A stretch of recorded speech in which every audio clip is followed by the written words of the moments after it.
নমস্কার, শুভ সকাল সবাইকে। তো আমি আজকে চলে এসেছি এখানে আমার জায়ের বাড়িতে। আজকে এটা হচ্ছে আমার প্রথম আসা।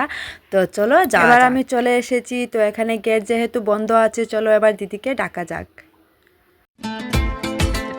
তো আমি দিদিকে ডেকে নিয়েছি, ডাকার সাথে সাথেই দিদি চলে এসেছেন। এবার গেট খুলছেন, তারপর আমি ভেতরে যাব, ভেতরে গিয়ে সম্পূর্ণ ভিউটা দেখাবো।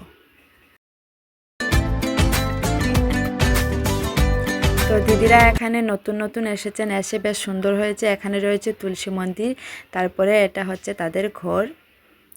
দুপাশে বসার জন্য বেশ সুন্দর একটা জায়গা হয়েছে।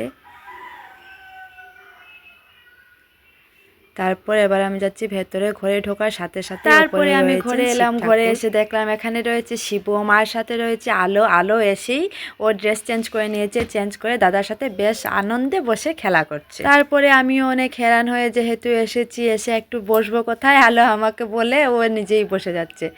এখানে রয়েছে দুটো রুম, এই পাশে হচ্ছে একটা রুম। তো এই রুমটা হচ্ছে গেস্টের জন্য, আর এইখানে হচ্ছে দিদিদের রুম। এইখানে দিদি দাদা থাকেন। এই পাশে হচ্ছে রান্নাঘর। এটা হচ্ছে দিদি আর দাদার রুম। এখানে দিদি দাদা আর ওনাদের ছেলে থাকে। তারপরে এখানে রয়েছে কিচেন। দিদি হয়তো কিছু একটা রান্না করেছিলেন, যার জন্য কড়া কুকার দুটোই বসে আছে। তারপরে চলো এবার যাওয়া যাক, ওই পাশটা একটু দেখা যাক।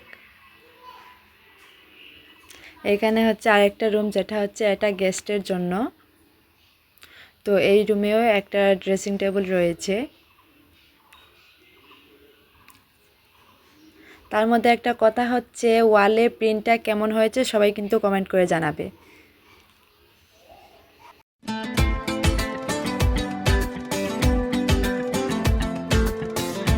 তারপরে এবার চলো একটু যাওয়া যাক ছাদে, একটু ছাদে ভিউটাও দেখে আসা যাক। তো এখানে ছাদে ওঠার সময় সিঁড়িতে রয়েছে কিছু বেশ সুন্দর সুন্দর ফুলের টব।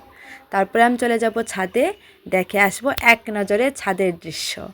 ছাদে এখনও কাজ কমপ্লিট হয়নি, কাজ এখনও বাকি আছে, যেহেতু ঘরটা নতুন নতুন হয়েছে। তো ছাদটা এখনও ইনকমপ্লিট আছে। ছাদে সেরকম দেখার মতো বিশেষ কিছু নেই, সেই জন্য আমি আর কিছু দেখাচ্ছি না। চলো এবার নিচে যাওয়া যাক। আর নিচে এসে যেটা দেখা যাচ্ছে সেটা হচ্ছে, আর এখানে আলো আর শিবম দুজন একসাথে খুব খেলা করছে। আলো ঘরে যেহেতু কাউকে সেরকম পায় না, এখানে এসে ওর দাদাকে পেয়ে ও খুব খুশি। ও শিবমের সাথে খুব ভালোই খেলা করছে।